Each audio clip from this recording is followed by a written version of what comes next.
వారి సంఖ్య రోజురోజుకు తగ్గిపోతుంది.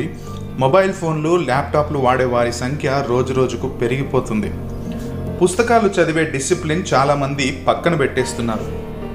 సోషల్ మీడియాలో వీడియోలు చూస్తూ ఎంత టైం అయినా కూర్చోవడం కామన్ ఇప్పుడు. అందుకే ఇప్పటి జనరేషన్లో వారికి జనరల్ నాలెడ్జ్ తక్కువ, సామాజిక విషయాలపై అవగాహన కూడా తక్కువ. ముందు తరాల గూర్చిన చరిత్ర తెలియదు, ఇప్పుడున్న తరంలో ఎలా ఉండాలో తెలియదు. పుస్తకం తెరిచి చదవడం, అక్షరాల సేద్యం చేయడం అనే మంచి క్రమశిక్షణ రోజురోజుకు దిగజారిపోతుంది. అంతెందుకు, రోజు చదివే న్యూస్ పేపర్ కూడా ఇప్పుడు చాలామంది మొబైల్ ఫోన్లో చదువుతున్నారు.